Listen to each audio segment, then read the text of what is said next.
On vous souhaite la bienvenue à ericlato.com. Dans quelques instants, on vous parle d'une jeune fille de la région qui a lancé son entreprise, une boutique en ligne pour des cosmétiques naturels et surtout sains.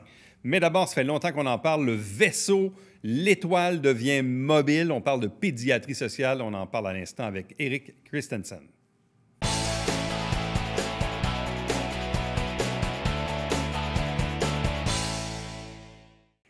Le vaisseau est maintenant arrivé. Je ne sais pas s'il a atterri, mais en tout cas, il n'est pas très loin des bureaux de l'Étoile Pédiatrie sociale en communauté du Haut-Richelieu. Et on rejoint à l'instant son directeur général qui est à l'intérieur du vaisseau de l'Étoile, Eric Christensen. Bonjour et bienvenue. Bonjour, Éric. Je disais avant l'entrevue, parce qu'avec l'image qu'on a, c'est comme si c'est comme si on va te rejoindre dans l'espace avec Chris Hadfield puis David Saint-Jacques. Donc, il manque juste un peu la pesanteur pour nous montrer ça. Mais les gens qui circulent dans le Vieux-Saint-Jean l'ont probablement déjà aperçu. C'est un autobus aux couleurs de l'Étoile qui est stationné tout juste à côté du 185 Mercier dans le stationnement arrière de la bibliothèque, donc non loin de votre quartier général. Éric, là, ça fait combien d'années qu'on parle de ce projet-là? Oh mon Dieu. Ben, ça fait au moins 3 ans. On a acheté l'autobus l'été 2018. Là. Ça fait quand même 3 ans. C'est sûr qu'on a eu des délais avec la pandémie, puis au niveau de l'aménagement du véhicule. Mais c'est vraiment, ça me fait bizarre de finalement te parler, Éric, de ce vaisseau-là. Puis en étant à l'intérieur, on a eu la chance d'en parler beaucoup. Mais là, c'est vrai, là, il est arrivé. Bon, quel était le besoin et quelle sera la mission de ce vaisseau?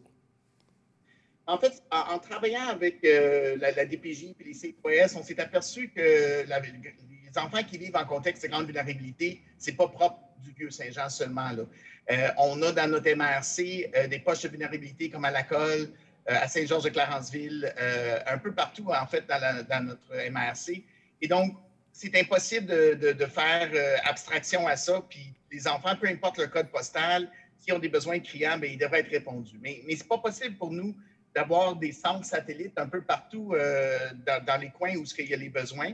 Donc, l'idée est plus de faire un vaisseau, d'aménager un autobus que nous, on appelle notre vaisseau, et de nous se déplacer à la clientèle et d'offrir exactement les mêmes services médicaux, psychosociaux et légaux qu'on a à l'Étoile dans le Vieux-Saint-Jean depuis 11 ans. Bon, le vaisseau, évidemment, vous l'avez quand même déjà depuis quelques semaines. Est-ce que je me trompe en disant que vous l'avez déjà un peu testé, exemple, à Lacolle?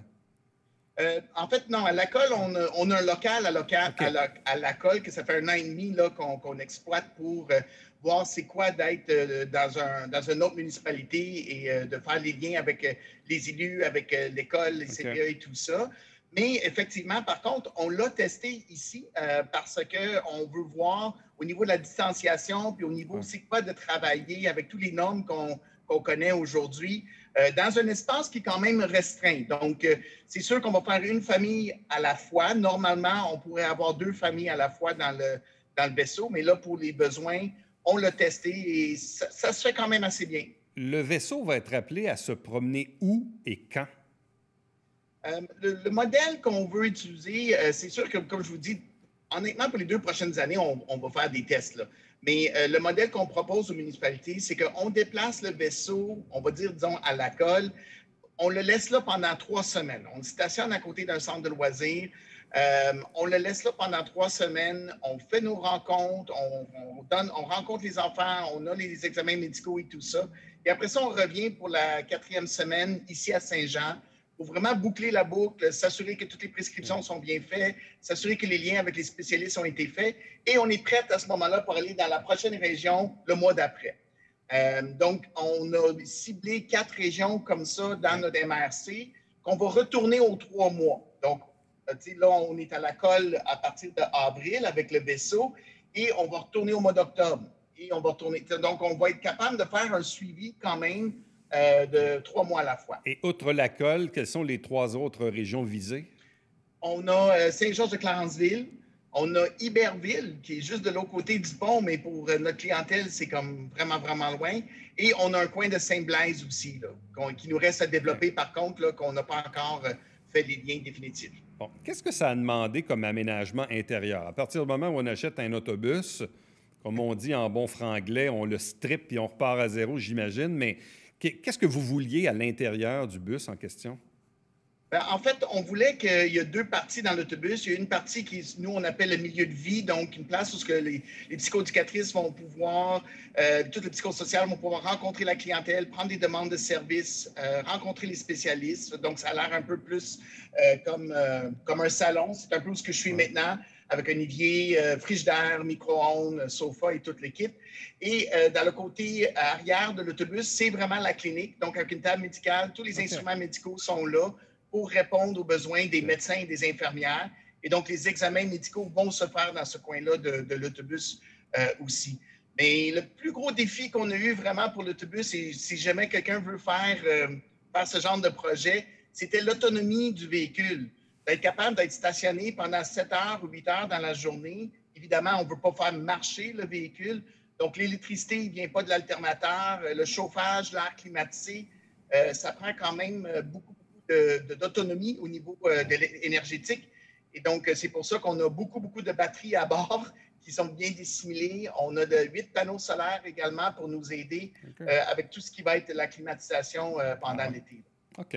Là, si on te demande de te transformer en caméraman, donc en VJ, comme dans les années de Musique Plus, es-tu capable de débrancher ton ordinateur portable et nous montrer où ce que tu es exactement et te promener dans le bus? Je vais essayer de ne pas vous rendre trop malade là, avec tout ça, mais oui, je vais pouvoir.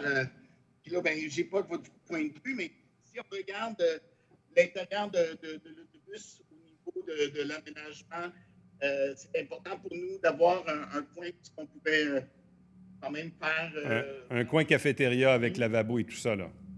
C'est ça, exactement. Et si tu tournes le portable vers toi, qu'est-ce qu'on voit à l'arrière, dans le fond? En arrière, c'est vraiment le conducteur. OK. Donc c'est le poste de commandement, donc c'est l'entrée avant. Exact. Donc avec le poste de conduite. Et là, si tu reviens sur l'autre côté, on voit dans le fond la cuisinette. Et puis là, on s'en va dans le fond. Exact. On ne sort pas dans ce qui va être la clinique. OK. Donc, encore, on a tout ce qui est matériel médicaux. Là, je ne vois pas ce que je fais. Hein, fait que tu non, me dis c'est très si bon, c'est très correct, bon. Continue comme ça. Donc, on a une table d'examen.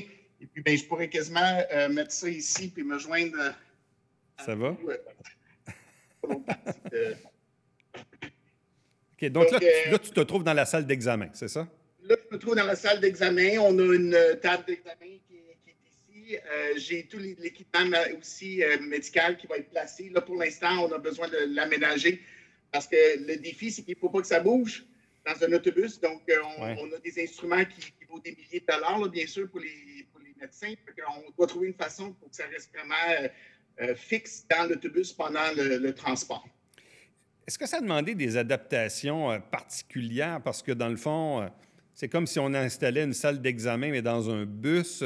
Tout ça est fait sur mesure. Qu'est-ce que ça a demandé comme expertise, comme travaux? Bien, c'est sûr qu'il y a beaucoup de défis. T'sais, juste dans un autobus, je ne sais pas si vous vous rappelez quand vous étiez jeune, mais si on ôte toutes les bancs, on a 4 grosses bosses là, où les roues vont. Là. Donc, il fallait aménager l'aménagement pour prendre en considération cet espace-là qui, évidemment, est perdu. Il y a des chaufferettes aussi qui font partie de l'autobus qu'on devait ôter pour faire de la place pour notre aménagement. Et puis, on voulait aussi que ça respire, parce que quand même, on veut être dans un autobus, mais qu'on ne se sent pas à l'étroit. Donc, on aurait pu mettre plein de modules et tout ça, mais ma petite tournée que j'ai faite avec le laptop, ça paraît peut-être pas, mais on a quand même gardé ça assez ouvert, assez aéré. Je ne me sens pas du tout à l'étroit. Je l'ai testé, j'ai travaillé 3 jours de suite ici. Connexion Wi-Fi fonctionne, j'ai même une cafetière. Bon, on est super bien, honnêtement, mais il a fallu penser à tout ça parce qu'il y a une équipe qui va travailler dans le vaisseau pendant plusieurs jours, pendant 3 semaines dans une municipalité. Et donc, on voulait que ça soit agréable là, pour eux aussi. Là, on voit de l'intérieur, c'est-à-dire qu'on voit à l'extérieur, donc il y a beaucoup de luminosité, mais le lettrage fait en sorte que les gens de l'extérieur ne voient pas à l'intérieur. Exactement, mais on a quand même des rideaux qui s'en viennent mercredi pour la partie médicale, parce que malgré le fait qu'on ne voit pas à l'intérieur du tout, on a quand même une table d'examen, si vous voyez, ici, là, mais la table d'examen, elle est vraiment à côté des fenêtres.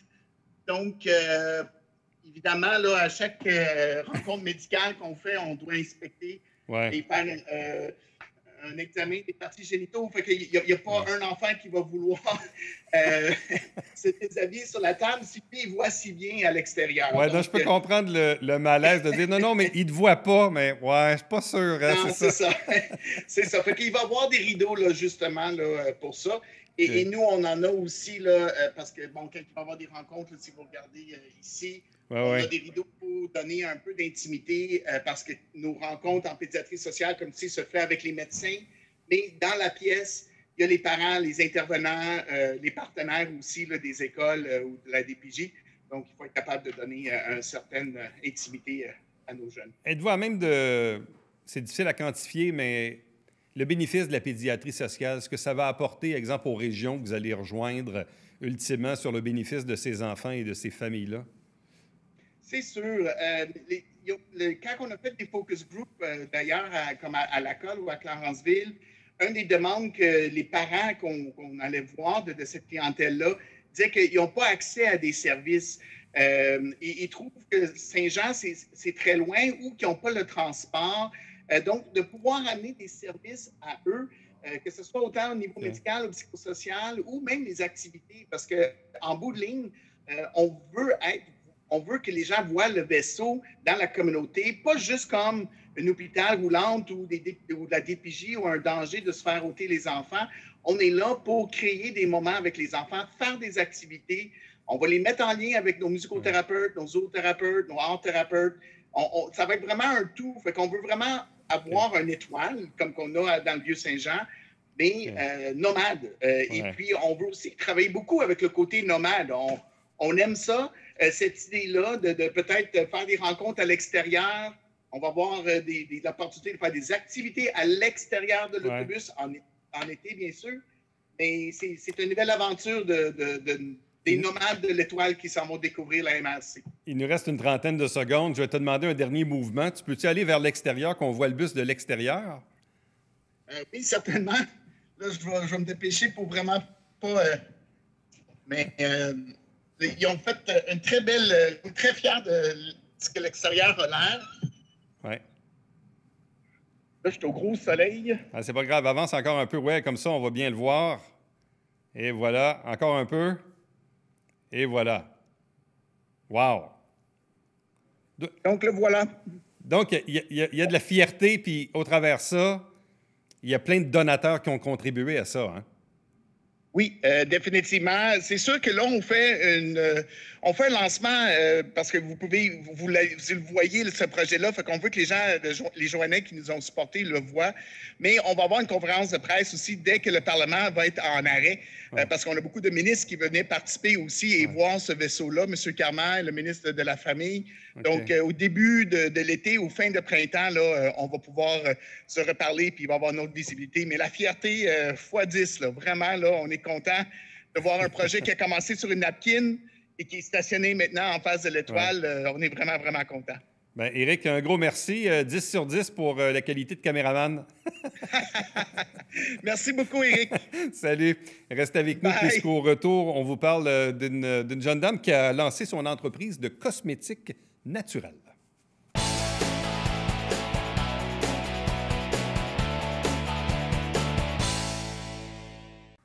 Salut, ici Alexandre Baudouin. Et François Trépanier. François, cette semaine à Sport Express. Yoann Lennes en première partie qui vient de remporter son combat à MMA. Et deuxième partie. William Julien, la Macédoine sportive. On parle même de curling. C'est pas ça?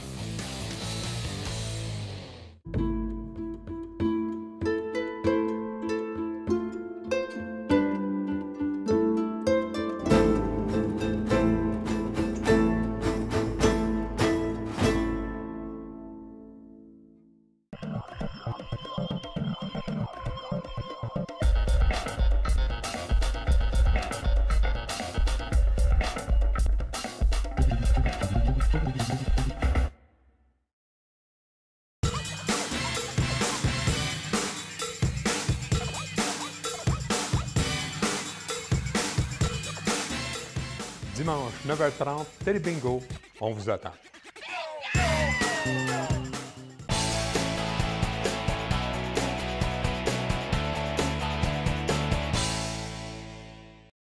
Elle lance sa propre entreprise. C'est une boutique en ligne. On est dans le monde des cosmétiques, mais cosmétiques naturels.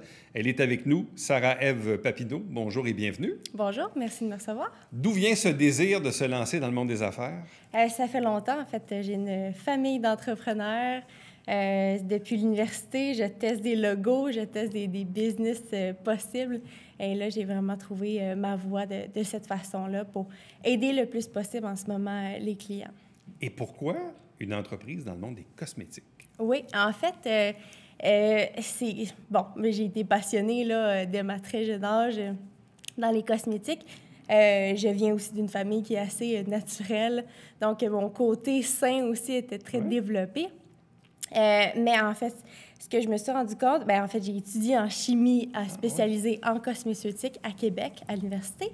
Et là, j'ai en fait travaillé pendant 3 ans à développer des cosmétiques et j'ai vraiment parti mon blog parce que je voyais qu'il y avait plein de choses qui se disaient, mais sans la réflexion scientifique en arrière. Donc, j'ai vraiment vu qu'il y avait un besoin, qu'il y avait beaucoup de oui-dire, de choses qui n'étaient pas bonnes, dans le naturel, tout ça. Donc, je voulais vraiment faire un petit mythbuster des cosmétiques. En fait, sains, j'aime mieux appeler les cosmétiques sains pas parce que c'est naturel que c'est non toxique et pas parce que c'est pas naturel que c'est toxique. Donc, vraiment aller un petit peu revisiter là, tout ça. Puis aussi aller chercher plusieurs gammes, mais de voir qu'est-ce qui était les meilleurs. Donc, moi, les tester, voir en tant que chimiste qu'est-ce qui était les meilleurs ingrédients parce que j'en ai fabriqué. Donc, je connais ça, je sais qu'est-ce qui est super important, je sais qu'il faut des conservateurs, mais qu'il y en a des plus toxiques. Donc, vraiment d'aller choisir les meilleurs. Donc, c'est vraiment ça que j'ai parti. Et j'ai vraiment allé aussi sur le service de consultation.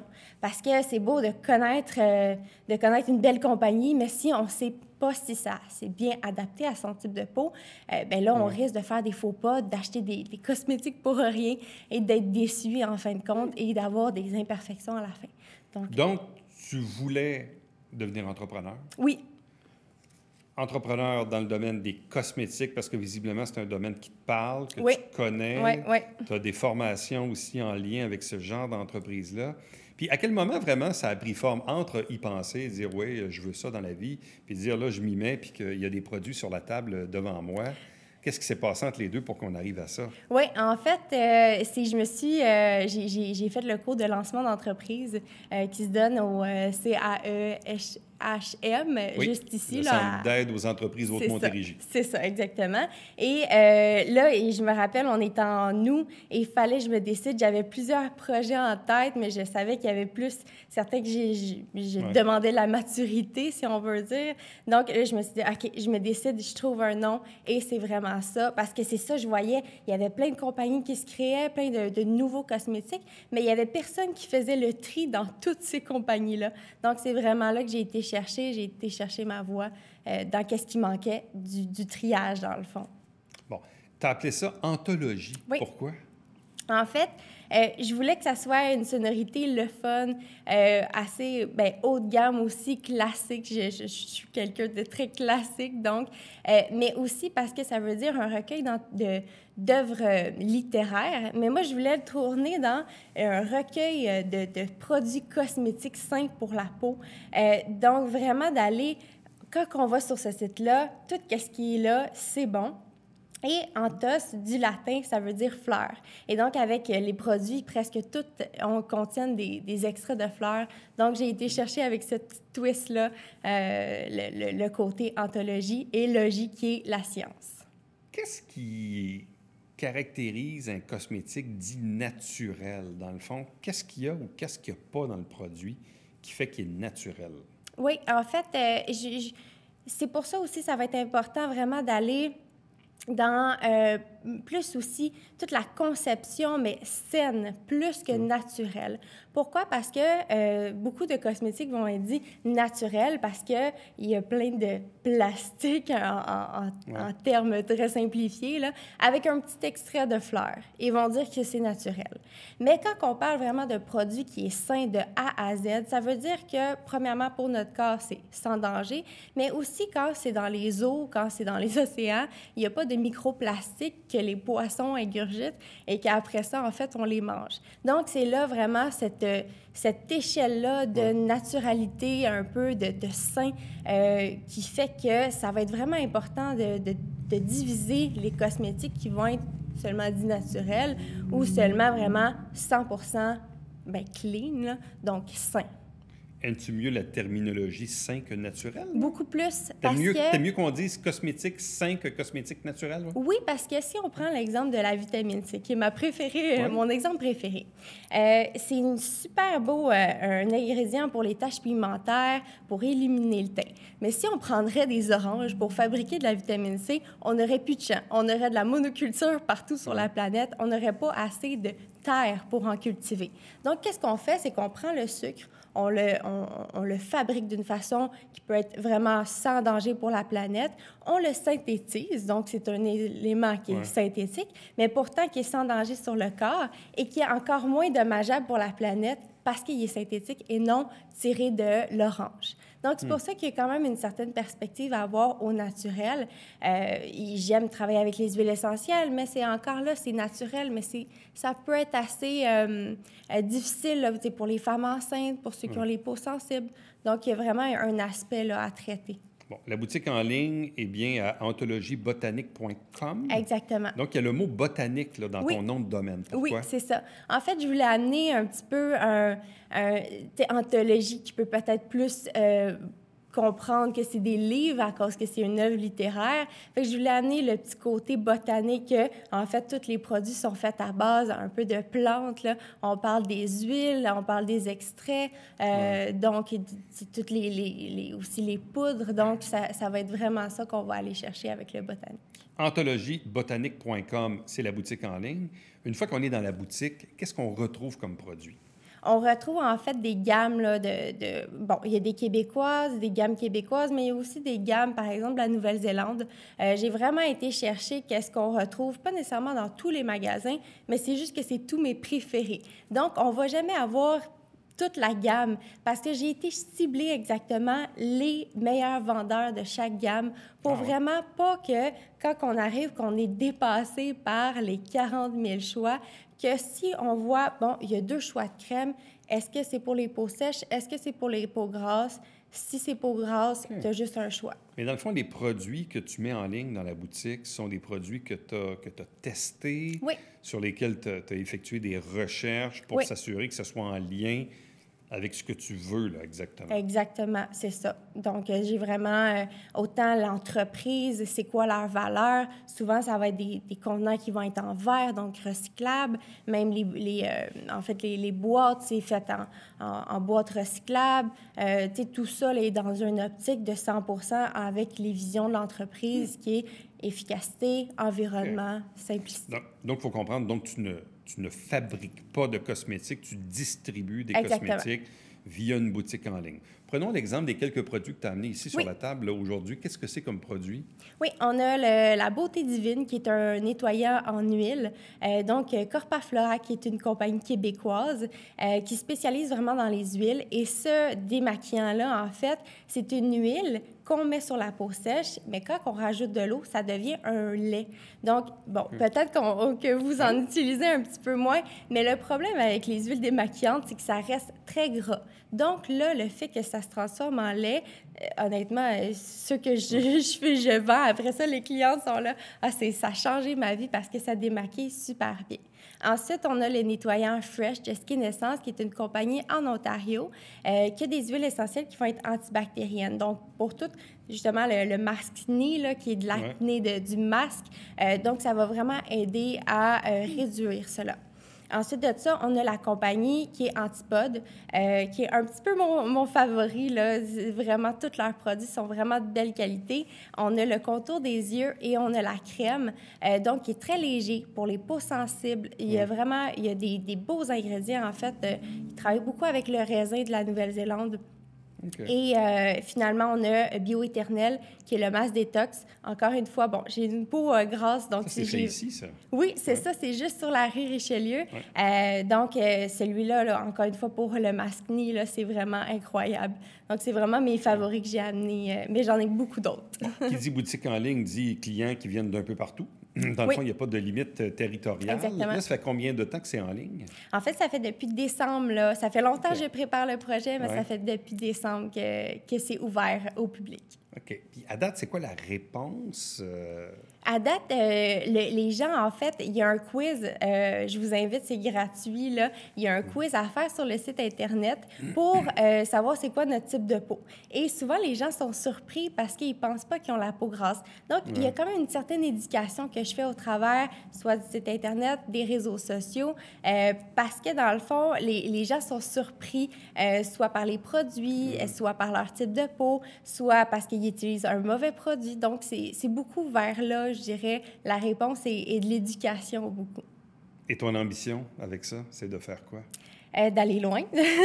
J'aimerais ça faire des formations, j'aimerais ça peut-être aller aussi avec les esthéticiennes, aller vraiment, tu sais, de développer, d'avoir une gamme aussi pour les cheveux, une gamme maquillage que en fait, je teste présentement. Donc, vraiment d'aller, là, j'ai juste des soins pour le visage, mais d'aller vraiment pour tout le corps, là. Ça rêve. Papineau, merci beaucoup. Merci. Félicitations, puis bonne chance pour la suite. Merci.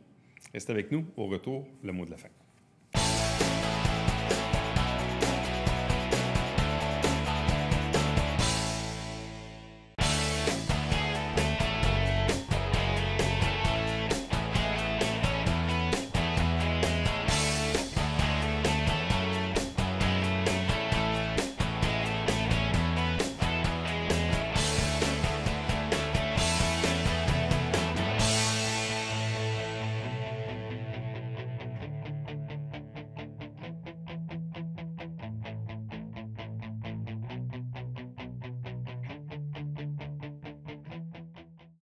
Avec la hausse de l'achalandage, on peut maintenant se permettre de bonifier l'horaire de la 96. C'est l'autobus. C'est le lien interurbain entre Saint-Jean et Montréal. Donc, si vous êtes des utilisateurs, important d'aller voir sur sjsr.ca/autobus. À demain.